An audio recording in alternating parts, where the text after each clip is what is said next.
ये नहीं होना चाहिए। सुन रहे हो, बात समझा? एक बार भी फोन का यूज नहीं होना चाहिए, क्योंकि जो चैप्टर आज शुरू कर रहा हूं इसको समझ लो सबसे पहले कि जो ये चैप्टर हम लोग का शुरू हो रहा है, नहीं, उसके कुछ चीजों को मैंने बचा कर रखा है। ये आपको कम से कम 3 बारी करना होगा, मिनिमम ये 3 टाइम्स आपको ये करने होंगे। हाँ, 3 टाइम्स मतलब अभी जैसे है स्टार्टिंग कर रहे हैं, इस पे क्वेश्चंस करने होंगे, है ना। और तुम लोगों का जिसका चैप्टर नंबर 6 आ रहा है उसका बीच में भी चैप्टर नंबर 6 भी कराया जाए, लीनियर इनइक्वालिटीज, है ना। ट्रिगोनोमेट्री में सबसे पहले जान लो क्या क्या चीजों की जरूरत है भाई। एक तो बेसिक कॉन्सेप्ट जो हम लोग क्लास 10th तक पढ़े हैं, है ना, क्लास 10th तक जो बेसिक कॉन्सेप्ट पढ़े हैं कि साइन, कॉस, टेन। साइन का उल्टा क्या होता है? कॉसेक। कॉस का उल्टा और टेन का उल्टा कॉट। तो इसके साथ जो लगता है वो हमारा एंगल होता है, वो भले कुछ भी क्यों ना हो, या तो क्वाड्रेटिक इक्वेशन होगा, लीनियर इक्वेशन होगा, कुछ भी लिखा रहेगा वो तुम्हारे लिए क्या कहलाएगा? एंगल कहलाएगा। क्या कहलाएगा? एंगल। और तुम्हें यह बात मालूम है कि sine equal to P upon H होता है, cos equal to B upon H होता है, tan equal to P upon B होता है ना। कॉसेक जो होगा वो एच अपॉन पी होगा, sec equal to H upon B होगा, और ये बी अपॉन पी होगा। याद रखने के बहुत सारे ढेर सारे तरीके बताए गए थे, इस पे ज्यादा समय बर्बाद ना करते हुए हम लोग आगे बढ़ते हैं। और मैंने ये बताया था कि साइन के बाद जो होगा वो एंगल कहलाता है। यहाँ पे जो भी चीज होगा वो क्या कहलाएगा? एंगल। वो एंगल आपका ए से लेके जेड तक हो सकता है, इसके अलावे अल्फा, बीटा, थीटा, हाँ, गामा, कुछ भी एंगल के फॉर्म में हो सकते हैं, कुछ भी एंगल के फॉर्म में हो सकता है। इसके अलावे अगर आप देखेंगे, पहले समझ लो, उसके बाद साइन के ऊपर और अगर कोई एंगल है इसके ऊपर अगर हम पावर देते हैं तो ये साइन स्क्वायर थीटा होता है। अगर मान लो यहां पे एंगल थीटा है तो साइन का, अगर साइन थीटा का होल स्क्वायर है तो साइन के ऊपर स्क्वायर जाता है। बहुत लोग मिसकंसेप्शन में ये सीखते हैं कि साइन स्क्वायर थीटा स्क्वायर, ये गलत चीज है। साइन थीटा स्क्वायर ये भी गलत है, सिर्फ साइन स्क्वायर थीटा होगा। बात समझे? टोटल ट्रिगोनोमेट्रिक रेशियो जो है वो है 6। टोटल कितने ट्रिगोनोमेट्रिक रेशियो है? 6। 6 आपके ट्रिगोनोमेट्रिक रेशियो हैं और उसी के बारे में हम लोगों को पढ़ना है। पहली बात ध्यान से समझेंगे, अभी पहले बात समझ लो उसके बाद लिखना। इसके अलावे तुम लोग पढ़े हो कि sine square theta plus cos square theta equal to 1 होता है ना। Sine square theta plus cos square theta equal to, और इससे आपके 2 फॉर्मूले बनते हैं। कौन कौन? Sine square theta equal to 1 minus cos square theta, और cos square theta equal to 1 minus sine square theta. ठीक है? हाँ। 1 plus tan square theta equal to sec square theta होता है, और इससे आपके 2 फॉर्मूले बनेंगे, है ना, कि टेन स्क्वायर थीटा ये मेजर फॉर्मूला है और ये भी मेजर फॉर्मूला। हाँ, तो टेन स्क्वायर थीटा पहले निकालोगे तो क्या लिखोगे? सेक स्क्वायर थीटा माइनस 1 और sec square theta minus tan square theta equal to क्या होगा? 1 होगा। क्या होगा?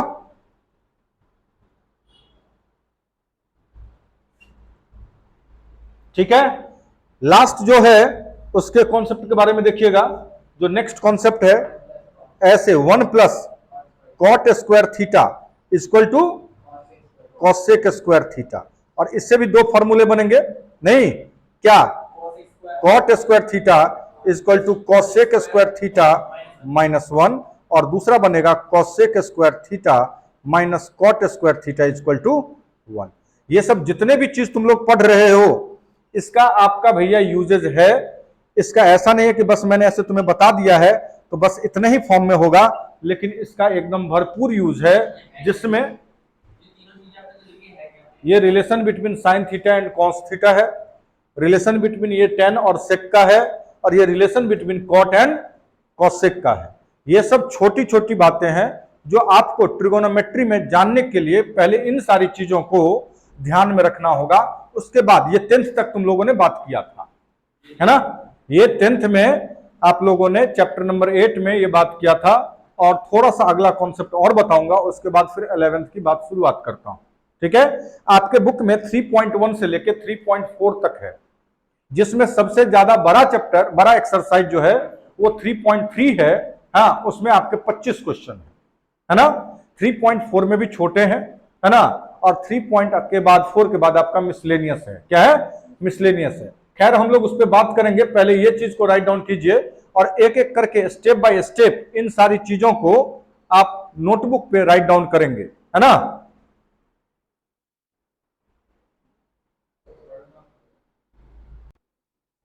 चलिए आगे जो हम लोग बात करें, सुन लो भाई। अरे सब काम कर रहा है। अगला जो कॉन्सेप्ट है जरा समझो। अगला जो कॉन्सेप्ट है उसमें डिग्री का कॉन्सेप्ट है। किसका? डिग्री में जनरली तुम लोग पढ़ा होगा 0 डिग्री, 30 डिग्री, 45 डिग्री, 60 डिग्री और 90 डिग्री। जिसको साइन का मालूम हो जाएगा, पहले समझ लो उसके बाद लिखना। जिसको साइन का मालूम हो जाएगा उसको कॉस का भी मालूम हो जाएगा, और जिसको कॉस का मालूम हो जाएगा उसको टेन का भी मालूम हो जाएगा, क्योंकि tan equal to sine upon cos होता है। ठीक है भाई, ये ना जी, tan equal to sine upon cos होते हैं। तो सबसे पहले रखिएगा रूल में 0 लिखा, 1 लिखा, 2 लिखा, 3 लिखा और 4 लिखा। फिर सबको 4 से क्या करना है? डिवाइड करना है। सबको 4 से डिवाइड करना है। यही रूल क्लास 10th में भी सिखाया था, और मैंने बोला था कि जहां जहां हम लोग पढ़ेंगे रूल बिल्कुल चेंज नहीं करेंगे। तो 0/4 क्या होगा? 0 ना, बोलो। और उसका स्क्वायर रूट भी क्या होगा? 0 होगा। अच्छा, 1 का स्क्वायर रूट 1 होगा, और 4 का स्क्वायर रूट 2 होगा। अच्छा, ये तो कटने वाला है, 2 1 जा और 2 2 जा। 1 का स्क्वायर रूट 1 होगा, और रूट 2 का स्क्वायर रूट, मतलब 2 का स्क्वायर रूट आपका रूट 2 ही रहेगा। इसका होगा रूट 3, और ये इसका हो जाएगा 2, और ये कैंसिल होकर 1 हो जाएगा। हाँ या ना? क्लियर है? इसका मतलब साइन 0 डिग्री सर 0 होगा, साइन 30 डिग्री 1/2 होगा, साइन 45 डिग्री 1/√2 होगा, और साइन 60 डिग्री इक्वल टू √3/2 होगा, है ना। अब क्या करना है देख ले भाई, एक हल्का सा हिंट रुक जा। अब इसको उल्टा कर देना है। उल्टा मतलब क्या? इसको 1 लिख दे, नीचे से ऊपर लिखना है।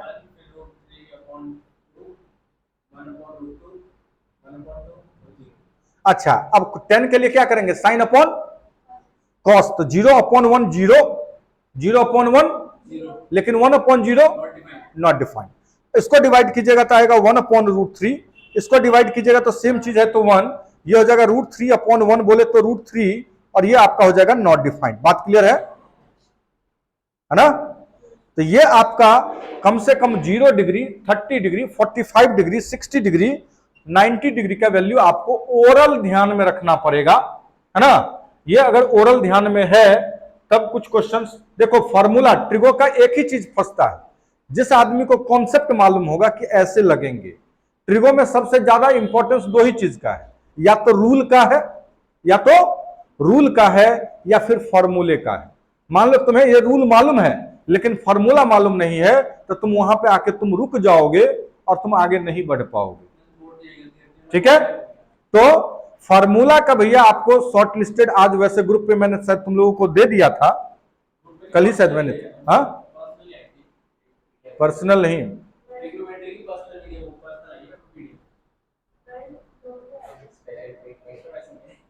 चलिए पहले इतना लिखिए उसके बाद आगे बढ़े। अब चलिएगा, हम लोग जो बात अब करने वाले हैं वो चीज शायद तुम लोगों को ये बात मालूम होगा कि सर जैसे हम लोग क्लास 9th में पढ़ते थे, ये x होता है, ये x डैश होता है, ये y होता है और ये y डैश होता है।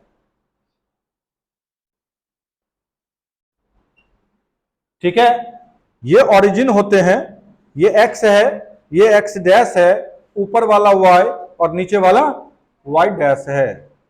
इसका मतलब टोटल कितने क्वाड्रेंट? 4 क्वाड्रेंट। इस क्वाड्रेंट को फर्स्ट, इस क्वाड्रेंट को सेकंड, इस क्वाड्रेंट को थर्ड और इस क्वाड्रेंट को फोर्थ बोलते हैं। इस क्वाड्रेंट में आपका x का वैल्यू पॉजिटिव और y का वैल्यू भी पॉजिटिव होता है। इस क्वाड्रेंट में एक्स का वैल्यू और वाई का वैल्यू, और इसमें दोनों नेगेटिव, और इसमें आपका पॉजिटिव और नेगेटिव होता है। अच्छा, गौर करके एक चीज देखना ध्यान से, मैं जो अभी बात बता रहा हूं इस चीज को देखना, जो यहां पे मैं फ्रिज हो गया, मैं इस चीज को देखो, कहां पे हो गया, इस चीज को देखो, इस दोनों वाले को देख रहे हो, देख रहे हो, दोनों का साइन चेंज हो गया। ये बात 9th पे तो नहीं बोला गया, लेकिन अब जरा बात को समझ लीजिएगा कि ये चीज में क्या बात बोल रहा है। ये बोल रहा है कि इस क्वाड्रेंट और इस क्वाड्रेंट में अपोजिट है, ऐसे है ना, पॉजिटिव बन गया नेगेटिव, फिर पॉजिटिव बन गया नेगेटिव। इसमें देखना नेगेटिव बन गया और पॉजिटिव बन गया। धीरे धीरे कॉन्सेप्ट बिल्ड कीजिए कि ये बात क्या बोल रहा है। बात समझ में आई कि इसके ऐसे साइन चेंज हो रहे हैं, इसको बोलते हैं मिरर इमेज। सो तो नहीं जाएगी अभी, हाँ ठीक है।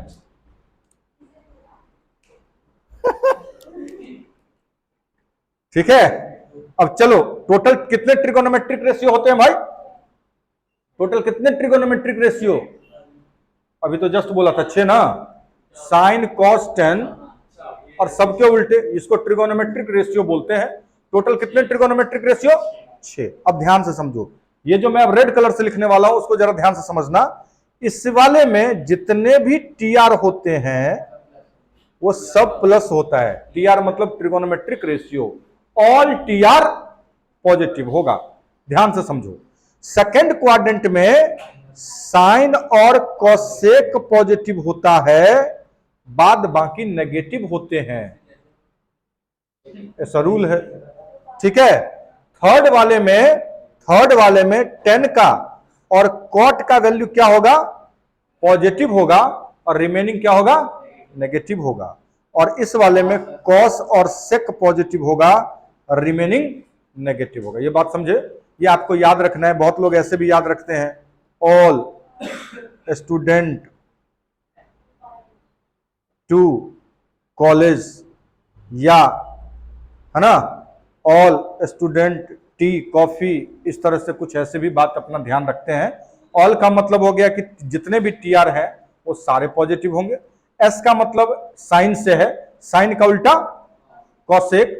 टी का मतलब टेन से है, तो टेन का उल्टा कॉट।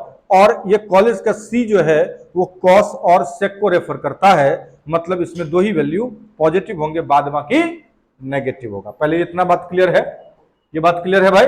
सबसे ध्यान से क्लास के दौरान बहुत सारी बातों को ध्यान में रखना होगा कि मैंने क्या बोला कि पहले क्वाड्रेंट में जितने भी ट्रिगोनोमेट्रिक रेशियो हैं वो सारे क्या होंगे, पॉजिटिव होगा। अब सवाल है कि इसको हम यूज कैसे करेंगे पेपर में। पेपर में ये बात तो समझ गए, लेकिन इसको यूज कैसे करना है, इन बातों को भी हमें ध्यान में रखना पड़ता है। ट्रिगोनोमेट्री में होता है, फार्मूला तो है, फार्मूला तुम्हारे पास भी लिस्ट में है, हाँ, लेकिन उस फार्मूले का हम यूज कैसे करें, उस फार्मूले को यूज कैसे करें, यही ट्रिगोनोमेट्री की एक बहुत बड़ी खासियत है ना। फार्मूला यूज करने आ गया, सारे क्वेश्चंस बनेंगे। और साइन और कोसेक क्या होगा जी, इसके अलावा इस क्वाड्रेंट में अगर कोई भी मिलेगा वो सब नेगेटिव होगा।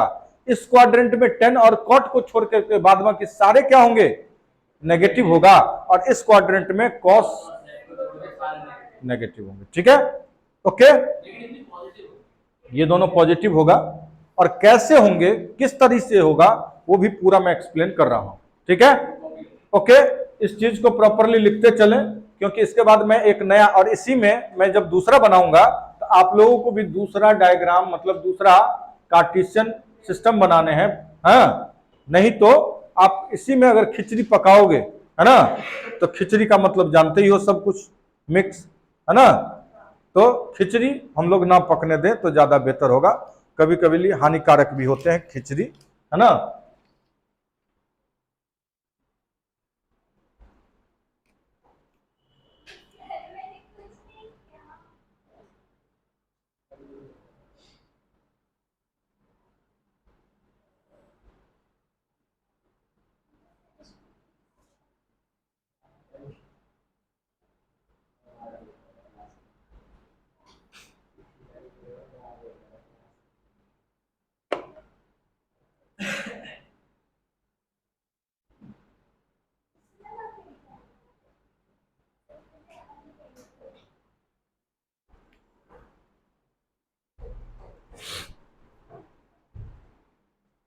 क्या कर रहा है भाई? ठीक है, ये आपके क्वाड्रेंट है ना। अगर मान लो ये वाला एंगल थीटा है, एक बात बताओ, हर एक एंगल एक पॉइंट पे कितने डिग्री का एंगल बनता है जी? एक पॉइंट पे कितने डिग्री का एंगल? 360 कंप्लीट एंगल बोलते हैं उसको। तो अगर ये है तो ये एंगल कितना होगा? 90, ये भी 90, ये भी 90 और ये भी 90। अभी समझिए डिग्री को, सुन लो भाई, डिग्री जो हम लोग बोलते हैं उसको रेडियन के टर्म में हम बोलते हैं, पाई के टर्म में बात करते हैं। किसके टर्म में? और पाई लगभग होता है कितने डिग्री के बराबर? कितने, लगभग नहीं, मतलब इक्वल टू होता है 180 डिग्री के बराबर। ठीक है, तो अगर ये एंगल कितना है, ये एंगल कितना है 90, तो 90 को क्या लिखोगे? 180 का आधा, 180 का आधा बोले तो π/2 लिखोगे। इसका मतलब ये भी एंगल π/2, ये भी π/2 और ये भी कितना होगा? π/2। π/2 का जब तक वैल्यू बोला ना जाए कि पाई का वैल्यू पुट कीजिए, तब तक आप अपने मन में पाई का वैल्यू 22/7 पुट ना करें। तो समझे? जब तक वैल्यू बोला नहीं जाता है तब तक आप पाई का वैल्यू 22/7 पुट नहीं कर सकते हैं। ठीक है, पाई के टर्म में जो मैं बात कर रहा हूं, पाई के टर्म में किसको बोलते हैं? रेडियन बोलते हैं। क्या बोलते हैं? रेडियन। क्या बोलते हैं? रेडियन। रेडियन के टर्म में बात किए, और ये डिग्री के टर्म में हुआ। किसके टर्म में हुआ? अच्छा एक बात बता भाई, ध्यान से देखो, सोनी का है, ठीक है, तो एक बात बताइए, अगर इसमें कोई एंगल है तो 90 से तो कम ही है, 90 से कम है, तो इस एंगल को, इस वाले को हम लोग थीटा भी बोल सकते हैं या 90 माइनस थीटा भी बोल सकते हैं। हाँ या ना? 90 माइनस थीटा। बात समझ में आए भाई? क्यों नहीं समझ में आया? ये 90 है पूरा, लेकिन ये एंगल तो पहले ही बन रहा है। इसका मतलब ये क्या होगा? मतलब 90 में से थीटा आई, 60 डिग्री अगर है तो आपका 90 से तो कम ही है। अच्छा, अगर ये एंगल पार कर गए, ये बाउंड्री पार कर गया, मतलब तुम π/2 को पार कर गया। कहां पार कर गया? π/2 को, 90 को पार गया। तो इस क्वाड्रेंट को क्या बोलोगे? 90 प्लस थीटा बोलोगे? बोलोगे भाई? ठीक है, बोलोगे। और 90 को क्या बोलते हो? π/2 बोलते हो। ठीक है, अच्छा ये दोनों, एक बात मिला के बताए, ये दोनों π/2 और π/2 मिला के कितना बोलेगा? पाई बोलेगा। हाँ, अच्छा ये एंगल तो पाई से पहले ही बन रहा है। ये एंगल, ये इस वाले में जो एंगल है, इसको तुम और दूसरे शब्दों में क्या बोल सकते हो? पाई माइनस थीटा बोल सकते हो। बात समझिए फिर से, मैंने क्या बोला कि ये एंगल अगर आपका π/2 है तो एंगल तो इससे पहले ही बन रहा है ना भाई, तो तुमने क्या उसको बोला? थीटा बोल दिया, या π/2 माइनस थीटा बोला। ठीक है, अरे उधर की बात अभी मैं कर भी नहीं रहा हूं। ये तो कोई एक एंगल दिया हुआ है ना, ऊपर वाला, इस पूरे यहां से यहां तक के बात को तुम π/2 माइनस थीटा बोल सकते हो। बढ़िया किया तू ये बात पूछ लिया। हाँ, ये हम यहां से, ये आपका जो रेंज है ना, ये पूरा, हाँ, इस पूरे रेंज को हम लोग π/2 माइनस थीटा बोल सकते हैं। अरे भैया यहां पे अगर एंगल, ये यहां पे एंगल कितना है? पहले एक बात समझे, एक चीज, शायद इस बात को, इसको 0 डिग्री बोलेगा, इसको 90 डिग्री बोलेगा, इसको 180 डिग्री बोलेगा, इसको 270 डिग्री बोलेगा भाई, और इसको फिर से कितना बोलेगा? 360 बोलेगा। पूरा घूम गया ना। तो ये एंगल तुम्हारा 90 तो तुम एग्जैक्ट पे नहीं पहुंच रहा है, 90 एग्जैक्ट पे तो नहीं पहुंचा है ना भाई। अगर मान लो ये वाला जो लाइन है, ये खींच करके यहां पे आ जाए, 90 पार किया क्या? नहीं ना। अरे यार 90 में ऐसे परपेंडिकुलर होगा ना 90, लेकिन मैं बोल रहा हूं कि अगर मान लो ये लाइन ऐसे ना हो, कि अगर मान लो ये हमारा एंगल ऐसे बन रहा है, तब तुम क्या बोलेगा उसको? तब भी वही बात बोलेंगे। मतलब फर्स्ट क्वाड्रेंट में अगर हम घूमते हैं, फर्स्ट क्वाड्रेंट में अगर हम घूम रहे हैं, तो हम उसको ये दो चीज बात बोल सकते हैं। थीटा भी बोल सकते हैं, π/2 माइनस थीटा भी बोल सकते हैं। समझा भाई? अभी भी नहीं समझा? हाँ, अगर इसके पार पे, इसका यहां तक पहुंच गए तो ये 90 हो गया। अब क्या हो गया? 90। अब तुम यहां से पार किया और इससे पहले वाला कोई अगर एंगल रहेगा तो हम ये तीन चीज बोल सकते हैं। तीन, इसी को मैंने ऐसे बोल दिया है ना। और ये पूरा होता है 180, कितना होता है? तो 180 माइनस थीटा, तो उसको हम लोग क्या बोलते हैं? Pi minus theta. 180 को कितना बोलते हैं?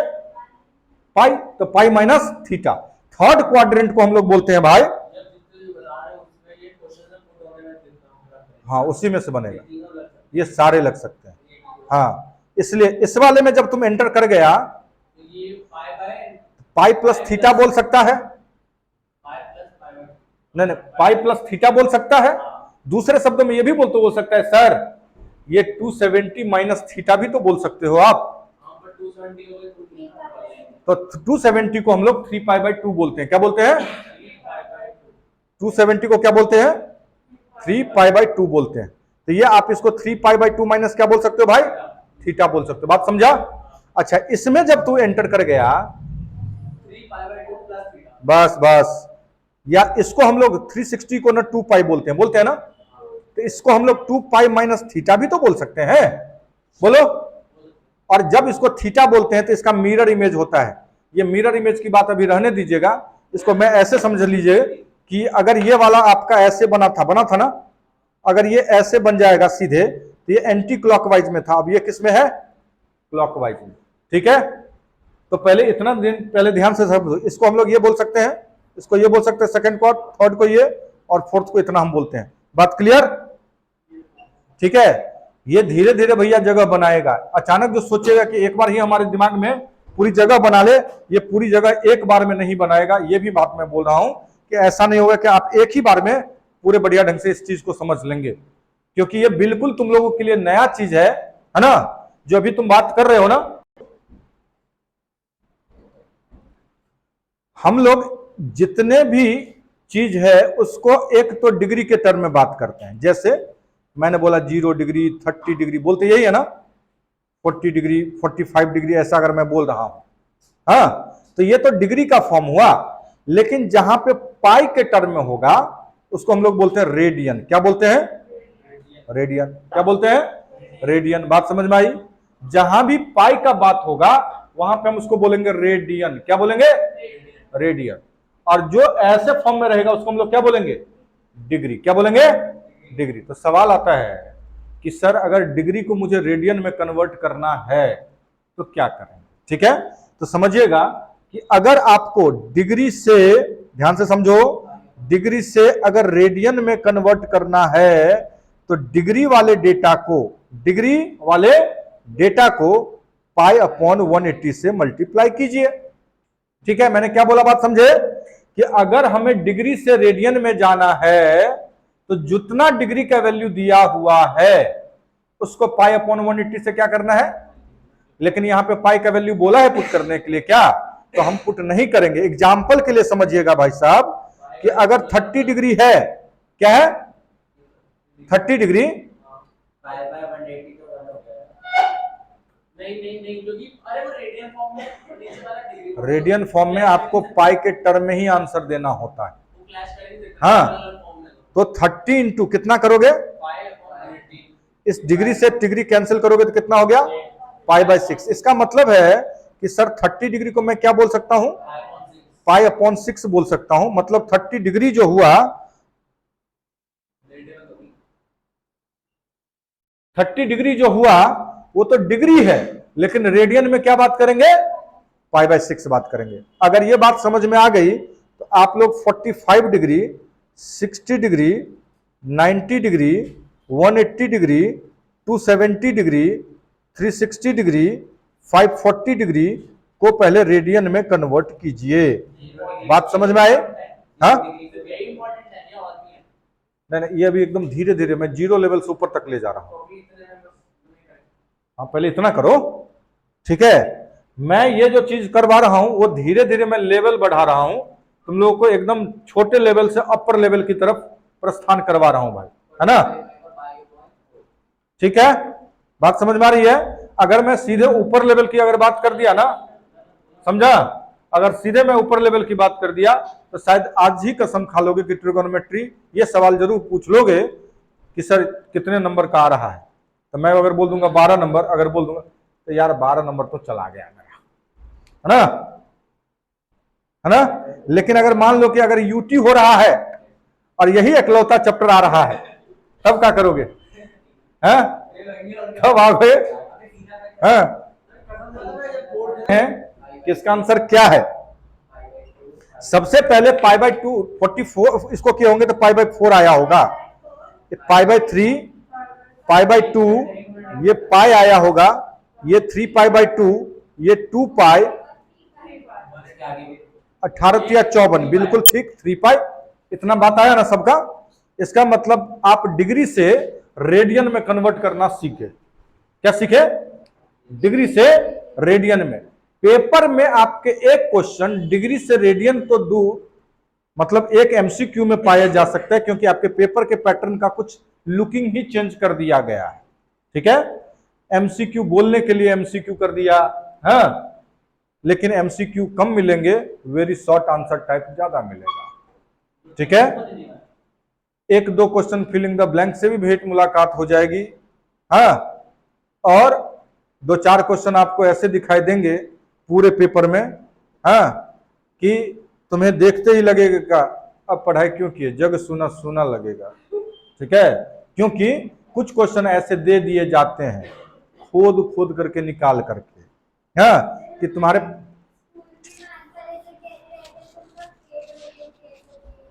नहीं, उनका कहना भी ज्यादा खतरनाक नहीं है, उनका भी कुछ बात सच ही होता है, क्योंकि एक्चुअल अपने मन से अगर कभी पूछोगे कि हम पूरे दिन में कितने घंटे पढ़ते हैं, तो तुम्हारे दिल से आवाज निकल जाती होगी। और जैसे क्लास 10th के समय में भी तुम्हें लगा होगा कि लास्ट टाइम में जब पढ़ते होगे ना, तो अंदर से आवाज, मैं तो पढ़ता हूँ या मैं तो पढ़ती हूँ, तो तुम्हारे अंदर से वो आवाज निकलती है। और तुम जो गलती करते हो वो भी तुम्हें मालूम रहता है कि ये भी गलती है, ये गलत चीज है, यह गलत तरीका है, गलत स्टेप्स है, लेकिन अच्छा लगता है ना। बस